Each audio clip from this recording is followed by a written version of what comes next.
जय हिंद दोस्तों। Welcome back to my YouTube channel Sahu prediction पर।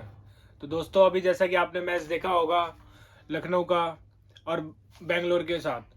तो आपने देखा होगा कि लखनऊ ये मैच जीत चुकी है आसानी से बेंगलोर से। और आपने इस मैच में नोटिस की होगी कुछ खास चीज़ें हैं जिस पे हम बात करेंगे। जैसे कि लखनऊ टॉस हार गई थी और बेंगलोर ने फील्डिंग करने का फैसला किया। तो आपको पता है कि बेंगलोर को यूँ लग रहा था कि वो इजीली चेस कर लेगी इस विकेट पे, क्योंकि बेंगलोर की पिच भी आपको पता है कि हाई स्कोरिंग गेम होता है और चेसिंग आसान होती है।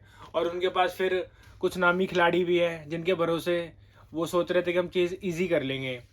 फिर बात कर लेते हैं अब लखनऊ सुपर जायंट्स की। लखनऊ सुपर जायंट्स खेलने आई और जैसे कि आपको पता है कि स्टार्टिंग अच्छी रही। क्विंटन डिकॉक, राहुल उतना बढ़िया मतलब शुरुआत नहीं दे पाए, लेकिन एक एंड से डिकॉक एंड को पकड़े रहे और अच्छे रन मार रहे थे और उन्होंने रन भी काफ़ी अच्छे किए हैं। फिर उसके बाद एंड में जो फिनिशिंग टच चाहिए था वो निकलस पूरन से मिला। निकलस पूरन ने 3 लंबे छक्के भी मारे टोपले के। टोपले उनके अच्छी बॉलिंग कर रहे थे लेकिन उनके अच्छे मारे, और सिराज के भी फिर एंड ओवर में। तो जो मतलब फिनिशिंग टच चाहिए था वो निकलस पूरन ने दिया। तो इस तरीके से उनका स्कोर भी 180 बना, जो कि डिसेंट टोटल था, ना बहुत ज़्यादा था ना कम था, एक अच्छा टोटल था। फिर उसके बाद बेंगलोर बैटिंग करने आती है। तो बेंगलोर में आपने देखा होगा कि कोहली आए और शुरुआत करी कोहली ने। तो कोहली शुरुआत तो ठीक थी, मतलब बहुत ज़्यादा खास नहीं थी। अब आपने नोटिस किया होगा कि सिद्धार्थ इम्पैक्ट प्लेयर आए थे जो कि मतलब स्पिनर है। और पावर प्ले में आपने देखा वो टीएनपीएल की खोज है, तमिलनाडु की जो प्रीमियर लीग होती है वहां से वो खिलाड़ी आए हैं। और टीएनपीएल से वो आए हैं और इकोनॉमी भी उनकी देखी होगी आपने 5 की है, जो जबकि पावर प्ले में बॉलिंग करते हैं और सिर्फ 5 की इकोनॉमी है। तो उनको फाइंड करना एक बहुत अच्छा डिसीजन है। और मतलब ये मैनेजमेंट को हेड्स ऑफ है कि उन्होंने वॉच आउट किया, उस प्लेयर को मौका दिया और उस मौके पे वो बंदा खड़ा भी उतरा। मतलब विराट कोहली की विकेट भी ली उन्होंने पावर प्ले में। और आपने देखा होगा विकेट टू विकेट और थोड़ा तेज कर रहे थे। एक होता ना हम झुला रहा बंदा, नहीं, स्किटी, मतलब शुरू में तेज आ रही थी बॉल। तो एक अच्छा था, मतलब कॉन्फिडेंस भी अच्छा था, नया खिलाड़ी है लेकिन कॉन्फिडेंस भरपूर है। तो मैंने आपको जैसे कि शुरुआत टाइम में बोला भी था, एक वीडियो में मैंने बोला भी था कि टीम वो बहुत ज़्यादा अच्छा परफॉर्म करती है जब उसको डोमेस्टिक का कोई बहुत ही बढ़िया बॉलर मिल जाए या बैट्समैन मिल जाए। तो वो टीम की जो कॉम्बिनेशन होती है ना 11 की, वो परफेक्ट बैठती है। क्योंकि हर टीम जब आपको पता है मतलब कि वो वहाँ पर क्या कहते हैं ऑक्शन में, मतलब कि जब टीम बना रही होती है, परचेज कर रही होती है खिलाड़ियों को, तो बहुत सारे खिलाड़ियों को यूँ रहता है कि जो नामी खिलाड़ी है उन पे सबका वॉच आउट रहता है कि इसको पिक करना है, इतने पैसे हैं, चाहे मतलब ज़्यादा भी खर्च हो जाए लेकिन इसको लेना ही है। तो अच्छा ठीक है, सुपरस्टार खिलाड़ी है तो वो परफॉर्म करेगा, वो माइंडसेट रहता है कि जैसे मान लो कि कोहली है तो माइंडसेट है कि हाँ वो करेगा, 5 में से 4 मैच में मारेगा। लेकिन जब कोई नया खिलाड़ी एकदम से जिसे कम पे कर रखा है आपने और वो परफॉर्म कर दे तो आपकी प्लेइंग 11 को बिल्कुल सेटल कर देता है। तो इसका बहुत बड़ा एग्जांपल है जैसे मयंक यादव। आज आपने उसकी बॉलिंग देखी होगी, लड़के के पास पेस और एक्यूरेसी दोनों है। आपने देखा होगा विकेट भी ली है। सबसे बढ़िया मुझे कैप्टनसी भी अच्छी लगी आज राहुल की। छठा ओवर आपको पता है पावर प्ले वाला लास्ट ओवर जो रहता है उस पर मतलब टीम कोई भी जाती है अटैक करने को सोचती है। मैक्सवेल आए ही थे, मैक्सवेल ने जो शॉट मारा तो आपने देखा होगा वो शॉट मतलब अगर किसी की नॉर्मल स्पीड होती तो उस पर वो शॉट चला जाता। एक्स्ट्रा पेस के कारण वो बैट मुड़ा और वो कैच आउट हो गए। फिर उसके बाद क्रिस ग्रीन को बोल्ड करा। और मतलब मैंने ये भी अच्छा देखा कि 3 ओवर जल्दी से करवा दिए। वो जल्दी करवाने का मतलब ये कारण था कि शुरू में ही हावी होना चाहती थी, उस रन चेस में उनको मौका नहीं देना चाहती थी लखनऊ। और जो कि मेरे को बहुत बढ़िया लगा क्योंकि ओवर भी दी तो विकेट भी निकाली उन्होंने। फिर 10 ओवर तक तो गेम बिल्कुल लखनऊ के हाथ में चल ही रहा था। उसके बाद फिर इम्पैक्ट खिलाड़ी आते हैं लोमरोर। लोमरोर की बात की जाए, अच्छा खेल रहे हैं, अनएक्सपेक्टेड था मेरे लिए। जो शॉट्स मारे थे काफ़ी अच्छे मारे थे, क्लीन हिट मारे थे। तो उस टाइम जो 10 से 15 का फेज था उसमें 1-2 ओवर अच्छे बड़े लिए और मयंक यादव का ओवर भी खत्म हो गए थे। तो मुझे लगा कहीं मैच बन ना जाए। उसके बाद फिर डीके की विकेट आती है नवीन उलक के हाथों। तो फिर वो उसके बाद तो फिर प्रेशर तो था ही क्योंकि रन बहुत ज़्यादा हो जाते हैं। हाँ ठीक है, 2 ओवर अच्छे थे, अगर उसी बीच में 1-2 ओवर और अच्छा निकल जाता है हैंड टू हैंड तो मुझे लगता है कि फिर आरसीबी फिर से गेम में आ सकती थी। लेकिन वो क्रूशल था, अच्छा था, नर्व्स कंट्रोल किए लखनऊ ने। कैप्टनसी भी बहुत अच्छी थी और फील्डिंग के तो क्या ही कहने। फाफ डू प्लेसी को जो रनआउट किया आपने देखा होगा, पटिकल का थ्रो काफ़ी अच्छा था, उन्होंने अच्छी फील्डिंग करी, कैचेस भी लिए। और फिर एक और प्लेयर रनआउट हुआ था, डायरेक्ट हिट मारा था, शायद पूरन ने मारा था, तो वो भी काफ़ी अच्छा थ्रो था। तो ये जो छोटी छोटी चीज़ें होती है, जैसे कि मान लो बॉलर अपनी एफर्ट तो लगा ही रहा है, मयंक यादव वगैरह आप 155 154 फेंक रहे हैं, फुल एफर्ट लगा रहे हैं बॉलिंग में, और उसके बाद कुछ इस तरह की फील्डिंग हो जाए तो टीम का मोराल जो होता है ना यहाँ से यहाँ चला जाता है। जो बंदा 100% दे रहा होता है ना वो 120% पे आ जाता है, मतलब इतना ज़्यादा कॉन्फिडेंस बूस्ट हो जाता है। तो बहुत अच्छा था, लखनऊ सुपर जायंट्स पूरा मतलब मिलके खेली, और उनकी टीम में भी कॉन्फिडेंस भी नज़र आ रहा है। आरसीबी की हर बार की तरह सेम कहानी, मतलब शुरुआत में वही है, हारते हैं ज़्यादा मैचेस, फिर एक दो जीतेंगे, ऐसे करके फिर एंड में सीजन में वही कॉपी किताब लेके बैठ जाओ और कैलकुलेशन करो कि भाई ये इसको हरा दे, वो उसको हरा दे, तो आरसीबी पहुंच जाएगी टॉप 4 में। इनकी हर साल की कहानी है, अभी भी उसी रिदम पे चल रहा है। प्लेइंग 11 उनको पता ही नहीं चल रहा है कि किन को खिलाया जाए, और आपने देखा होगा बॉलिंग उतना मतलब नहीं है उनके पास। अगर आप इतने बड़े लीग में आए हो लंबे टाइम के लिए, आपको मतलब 14 मैचों की लीग है यार, कोई एक दो मैच की नहीं है कि कोई एक दो मैच में आपने निकाला हो गया। आपको अच्छे बॉलर चाहिए, तो उनको बहुत ज़रूरत है अपने प्लेइंग 11 पे काम करने की, सेटल करने की। रजत पाटीदार शुरू में कुछ अच्छे शॉट खेले, टाइम लिया क्योंकि फॉर्म में तो वो बिल्कुल भी नहीं है, थोड़े बहुत रन किए, ठीक है, अगले मैच के लिए कॉन्फिडेंस तो आ ही गया उनमें। तो ये है इस मैच की कहानी दोस्तों। तो अब हम बात कर लेते हैं अगले मैच की, जो कि कल खेला जाएगा दिल्ली का। और दिल्ली, आपको पता है कि दिल्ली 3 में से एक ही मैच जीती है, और दूसरी तरफ केकेआर जो दोनों मैच जीती है। और केकेआर का आपको पता है लास्ट दोनों मैच केकेआर जीत के आ रही है, और दिल्ली चेन्नई से जीत के आ रही है। तो दिल्ली का भी कॉन्फिडेंस अच्छा खासा है, प्लेइंग 11 उनको भी पता है क्या खिलानी है, और केकेआर को भी पता ही है कि केकेआर क्या अपनी टीम रखेगी। विजाग में मैच होगा, वैजाग में आपको पता है कि हॉट एंड ह्यूमिड काफ़ी ज़्यादा, मतलब वहाँ गर्मी रहने वाली है, तो विदेशी फास्टर से उनको तो आपको पता ही है थोड़ी दिक्कत होती है, क्योंकि वो इस तरह की गर्मियों में मतलब सस्टेन करने में थोड़ी दिक्कत होती है उनको। तो दिल्ली, आपको पता है कि दिल्ली जैसा कि अच्छा खेल रही है, पंत की कमबैक हुई है, वापसी हुआ है पंत, अच्छा मतलब एक मैच विनिंग इनिंग खेले हैं। और दूसरी तरफ केकेआर, जिनको सुनील नारायण को शुरू में थामना होगा, क्योंकि पावर प्ले में एक बार वो बंदा चल गया तो मैच कहीं से कहीं ले उड़ता है। तो फिर आप देखते हैं कल क्या होगा इस बीच। तो हम दोस्तों बात कर लेते हैं अब दोनों टीमों की प्लेइंग 11 की। तो चलिए दोस्तों अब बात कर लेते हैं हम पॉसिबल प्लेइंग 11 की, कि इस मैच में पॉसिबल प्लेइंग 11 दोनों टीमों की क्या क्या रहेगी। तो पहले बात कर लेते हैं हम दिल्ली की, कि दिल्ली कौन से 11 खिलाड़ी उतारेगी। जैसा कि आप देख सकते हैं मेरे स्क्रीन पर, विकेट कीपर सेक्शन में ऋषभ पंत है, पोराल है। तो पंत ऑब्वियस कैप्टन है और कमबैक भी है, अच्छा खेल रहे हैं। फिर अभिषेक पोराल को आपको पता है इम्पैक्ट में रहते हैं या फिर वैसे भी खिला लेते हैं, उस सिचुएशन के ऊपर डिपेंड करता है। तो बैटिंग सेक्शन में आ जाते हैं तो डेविड वार्नर, पृथ्वी शॉ पिछला मैच खेले थे और वो अच्छा खेले थे। पृथ्वी शॉ मतलब टैलेंट तो भरपूर है, लेकिन उस टैलेंट को पॉलिश नहीं कर पाए, वो सस्टेन नहीं कर पाए इंटरनेशनल लेवल पे, क्योंकि उनके साथ वही है, ग्राउंड के बाहर भी कुछ मसले रहे हैं जिस पे बाद में हम बात करेंगे। और टैलेंट तो बाकायदा है उनमें, रिकी पॉन्टिंग और दिल्ली मैनेजमेंट टीम उन पर भरोसा किया है और पिछला मैच खिलाया भी है, और उन्होंने थोड़े रन्स भी किए हैं। फिर आ जाते हैं स्टब्स, एक अच्छा ऑप्शन है, साउथ अफ्रीका के हैं, बढ़िया, मतलब मौका मिलता है तो रन बनाते हैं और तेज रन बनाना भी जानते हैं। तो स्टब्स है। फिर ऑलराउंडर सेक्शन में आ जाते हैं हम, मिचेल मार्श नो डाउट खिलाड़ी एक नंबर के हैं, इस टाइम तो ऑस्ट्रेलिया ने कैप्टन भी उनको घोषित कर दिया है। और आपने देखा होगा 21 वाले वर्ल्ड कप में उन्होंने फाइनल में एक तरफा पारी खेल दी थी। नो डाउट बहुत तेज खेलते हैं, पुल वगैरह मारना काफ़ी अच्छे से जानते हैं, बॉलिंग में भी एक दो ओवर डालते हैं, हैंडी ऑफ्स डालते हैं, और विकेट लेना भी जानते हैं। तो एक अच्छा ऑप्शन है दिल्ली के पास, बस एक मौके की तलाश है कि वो परफॉर्म, मतलब ये ऐसे खिलाड़ी है कि इन पे लॉन्ग टर्म में भरोसा नहीं, मतलब जैसे कि हर मैच में चलना इनका कोई फिक्स नहीं रहता, लेकिन जिसमें चलते एक तरफा कर देते हैं लोग। तो मिचेल मार्श है। अक्षर पटेल उस फॉर्म में नहीं है जिस फॉर्म में हम उन्हें जानते हैं, बैटिंग नहीं हो पा रही है, लेकिन दिल्ली भरोसा कर रही है। यही एक अच्छी मैनेजमेंट की बात होती है कि वो अपने अच्छे खिलाड़ियों को भरोसा करती है उनके डाउन टाइम में भी। तो मुझे लगता है कि 2-4 मैचों बाद उनका कॉन्फिडेंस आ जाएगा और वो एक बहुत और अच्छा उनका परफॉर्मेंस करेंगे। फिर उसके बाद हम और ऑप्शंस देख लेते हैं, तो बॉलिंग सेक्शन में आ जाते हैं। तो बॉलिंग सेक्शन में आपको पता है कुलदीप यादव, वो तो खेल ही रहे हैं। फिर ईशांत शर्मा, मुकेश कुमार और खलील अहमद।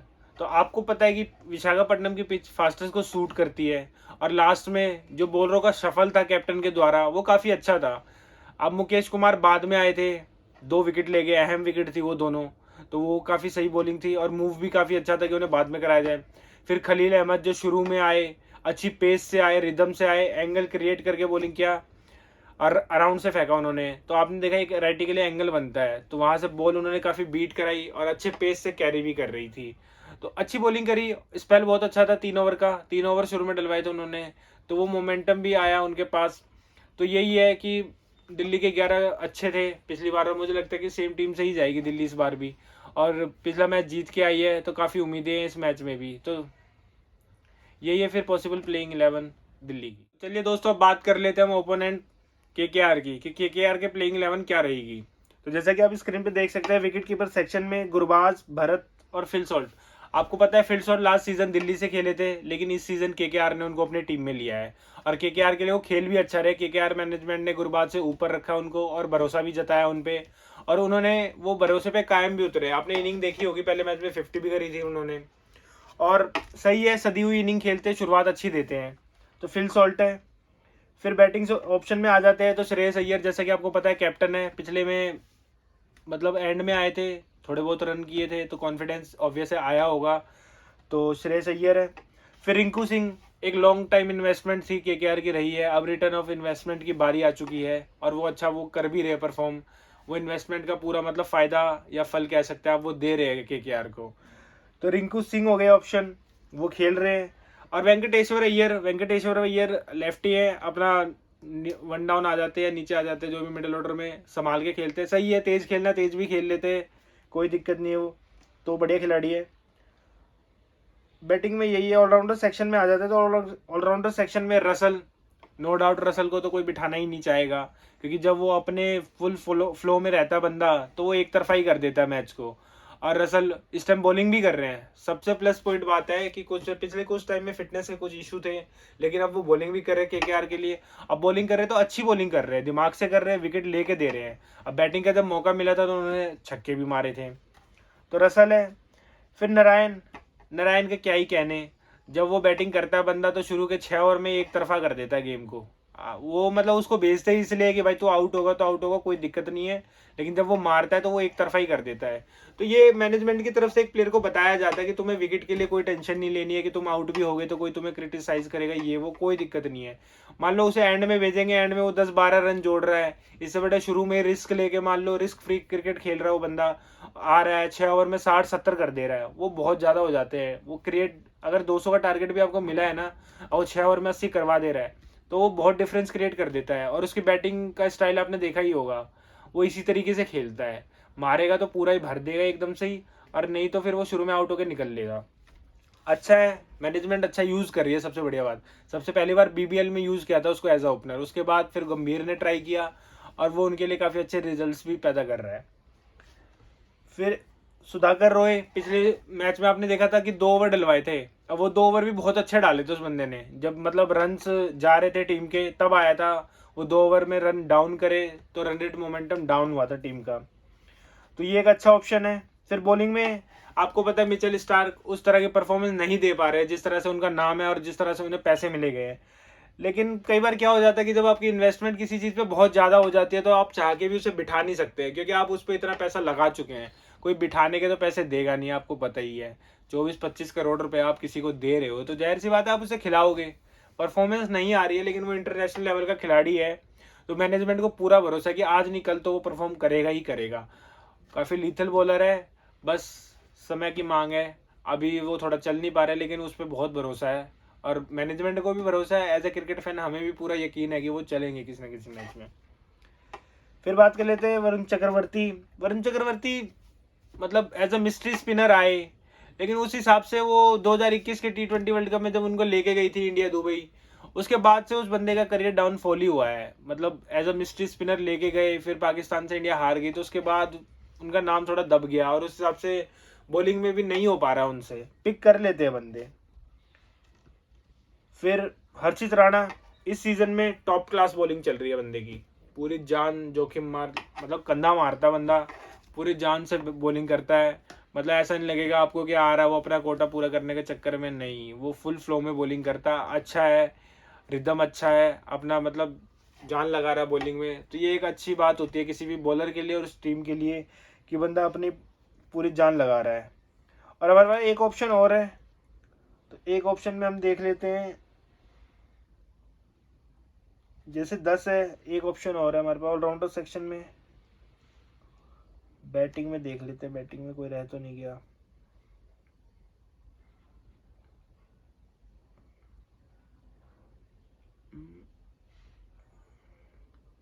मुझे लगा सुयान शर्मा खेलेंगे या तो 11वें खिलाड़ी सुयान शर्मा हो सकते हैं, तो ये 11 खिलाड़ी रहेंगे। तो चलिए दोस्तों, अब हम अपनी फैंटेसी टीम बना लेते हैं, जिसके लिए हम ये वीडियो बना रहे हैं कि हम अपनी फैंटेसी टीम में कौन से 11 खिलाड़ियों को रखेंगे। अगर दोस्तों आप दिल्ली को सपोर्ट कर रहे हैं तो कमेंट सेक्शन में ज़रूर बताइएगा कि आप दिल्ली को सपोर्ट कर रहे हैं। और अगर आपको फेवरेट KKR लगती है तो KKR के सपोर्ट में आप कोरबो लोरबो जीतवो लिख सकते हैं कमेंट में। तो अब हम फैंटेसी टीम बनाने जा रहे हैं। स्क्रीन पे आप देख सकते हैं मेरे पास ऑप्शन है पंत, सॉल्ट, पोरेल। ऑप्शन तो काफ़ी सारे हैं। मैं पंत को अपनी टीम में रखूंगा और फिल सॉल्ट को भी, दोनों ही अच्छा खेल रहे हैं, दोनों को हम ले सकते हैं अपनी टीम में। फिर बैटिंग में आ जाते हैं, तो बैटिंग सेक्शन में डेविड वार्नर एक अच्छी शुरुआत दे रहे हैं, तो मैं उन्हें अपनी टीम में रखूंगा।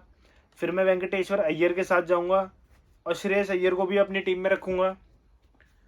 अभी हम ऑलराउंडर सेक्शन में देख लेते हैं, तो सुनील नारायण, मिचेल मार्श, और मैं बॉलिंग सेक्शन में भी देख लेता हूँ। तो बॉलिंग सेक्शन में मैं हर्षित राणा को अपनी टीम में रखूंगा और खलील अहमद को। फिर ऑलराउंडर सेक्शन से मैं एक खिलाड़ी ले लेता हूँ, रसल। अब बैटिंग सेक्शन में मैं देख लेता हूँ, बॉलिंग सेक्शन में मेरे पास और ऑप्शन है, लेकिन मैं डाउट में हूँ मैं लूँ किसको। मेरे पास मुकेश कुमार भी ऑप्शन है, नोकिया। मैं बैटिंग सेक्शन से मैं पृथ्वी शॉ को अपनी टीम में ले लेता हूँ। तो ये है मेरे 11 खिलाड़ी। अब कैप्टन और वाइस कैप्टन, तो मैं वाइस कैप्टन बनाना चाहूँगा सुनील नारायण को, और कैप्टन में मैं इस बार डेविड वार्नर के साथ जाऊँगा, क्योंकि मुझे लग रहा है वो एक अच्छी शुरुआत देंगे। तो डेविड वार्नर को मैं कैप्टन रखता हूँ। ये मैंने टीम अपनी सेव कर दी है और अब फाइनल टीम देख सकते हैं स्क्रीन पे। अब मैंने दिल्ली के 5 खिलाड़ी और KKR के 6 खिलाड़ी लिए हैं। विकेट कीपर में मैंने फिल सॉल्ट और ऋषभ पंत को लिया है। और बैटिंग सेक्शन में डेविड वार्नर जो कि कैप्टन बनाया मैंने, और श्रेयस अय्यर, वेंकटेश्वर अय्यर और पृथ्वी शॉ। ऑलराउंडर में आ जाते हैं तो नारायण को मैंने वाइस कैप्टन बनाया है ऑलराउंडर सेक्शन में, और मिचेल मार्श, एंड्रे रसल। फिर बॉलिंग में मैंने खलील अहमद और हर्षित राणा, एक ही खिलाड़ी दोनों टीम से लिए हैं मैंने। तो दोस्तों ये है मेरी फाइनल 11। तो जैसे कि आप देख सकते हैं स्क्रीन पे कि मैंने दिल्ली के 5 और KKR के 6 लिए हैं, और मैं इस मैच के लिए दिल्ली को सपोर्ट कर रहा हूँ। आप कमेंट सेक्शन में बता सकते हैं कि आपको दिल्ली सपोर्ट कर रहे हो या नहीं। तो दोस्तों ये है मेरी final team. Thanks for watching guys. अगर आपको ये वीडियो पसंद आई हो तो प्लीज़ लाइक करें, सब्सक्राइब करें और ज़्यादा से ज़्यादा कमेंट करें।